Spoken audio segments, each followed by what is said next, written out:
Selamat pagi para teruna dimanapun kamu berada. Senang bertemu kembali dengan kalian. Semoga dalam keadaan sehat walafiat dan tetap semangat dalam belajar ya. Hari ini saya akan menyampaikan tentang materi dampak pencemaran minyak, dimana untuk materi marine pollution ini pokok bahasannya adalah dampak pencemaran minyak ya. Jadi dampak pencemaran minyak ini dari untuk pengaruh jangka pendek dari tumpahan minyak ini telah banyak kita ketahui bersama. Akan tetapi pengaruh jangka panjang sampai saat ini belum diketahui dengan pasti. Beberapa jenis burung laut di daerah tumpahan minyak akan musnah karena mereka tidak bisa hinggap di atas lapisan minyak. Ya. Jadi salah satu jenis burung yang tanpa hidup di laut adalah burung camar, merupakan komponen kehidupan pantai yang langsung dapat dilihat dan sangat terpengaruh akibat tumpahan minyak. Bahaya utama diakibatkan penyakit fisik daripada pengaruh lingkungan kimia dan minyak. Burung harus selalu menjaga temperatur tubuhnya tetap hangat yang dilakukan karena kemampuan bulu-bulu lembut bagian bawah dalam mengisolasikan. Jadi bulu bagian bawah itu dilindungi oleh lapisan. Bulu bagian luar kuat dan bentuknya rata. Bulu itu tidak menyerap air tapi menyerap minyak. Oleh karena itu minyak yang menempel pada bulu tersebut akan melekat terus dan tidak bisa terbilas oleh air.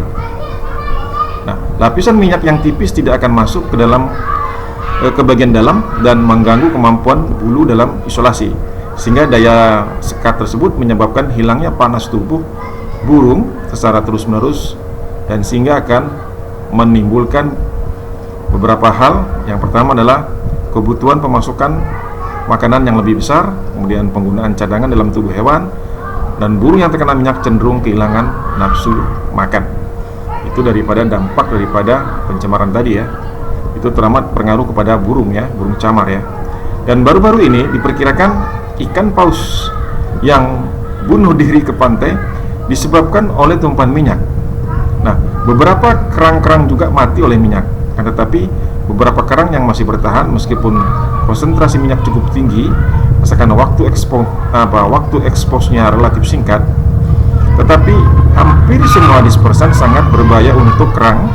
Ikan-ikan akan lebih tahan terhadap tumpahan minyak karena ia dapat bergerak pindah tempat ya. Nah, pengaruh tumpahan minyak terhadap tanaman-tanaman laut, bakteri dan makhluk hidup kecil lainnya dalam laut tidak diketahui dengan jelas karena faktor-faktor alam yang terpengaruh amat banyak akan berfluktuasi. Nah, penyelidikan yang dilakukan oleh California Game and Fish Department, seorang guru mamalia laut mengungkapkan bahwa makan dan mati yang disebutkan oleh paparan dan kelaparan karena pengaruh daripada tumpahan minyak.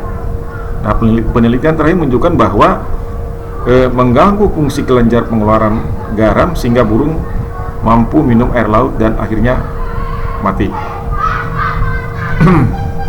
Jadi polusi minyak dapat mengakibatkan perubahan populasi burung secara lokal. Yang paling terpengaruh oleh tumpahan minyak adalah burung yang menghabiskan sebagian besar atau seluruh hidupnya dalam air.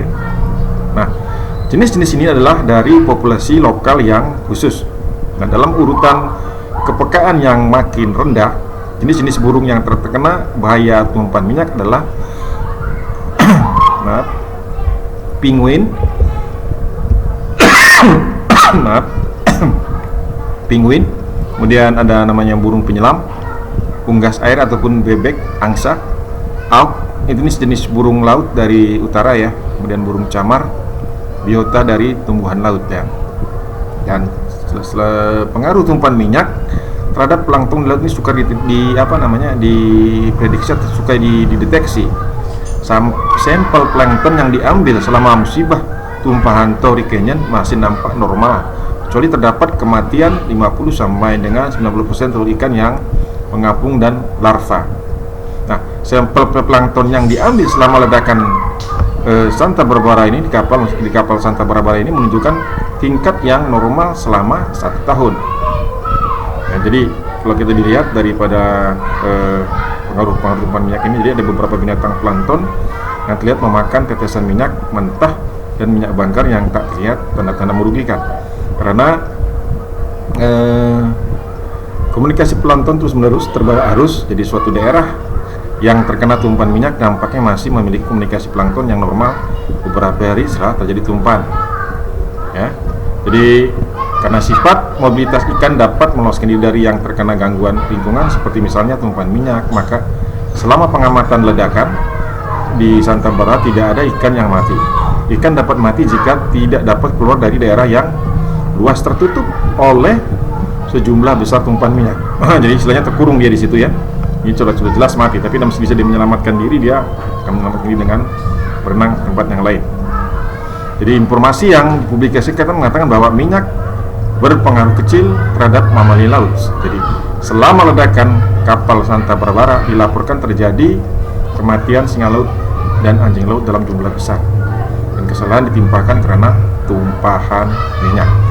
Jadi itu saja yang bisa saya sampaikan tadi secara singkat ya. Dampak daripada pencemaran minyak pertama pengaruh kepada binatang mamalia yang lebih cenderung berpengaruh besar. Kemudian secara lingkungan, plankton, zooplankton dan sebagainya itu berpengaruh juga terkena pengaruh daripada dampak pencemaran minyak. Sebagai kita ambil contoh tadi daripada ledakan ataupun kebocoran suatu kapal. Jadi yang kita contohkan adalah dari kapal Santa Barbara ya. Demikian yang bisa saya sampaikan pada pagi yang berbahagia ini. Sebagaimana bisa silakan catat, cermati video pembelajaran hari ini.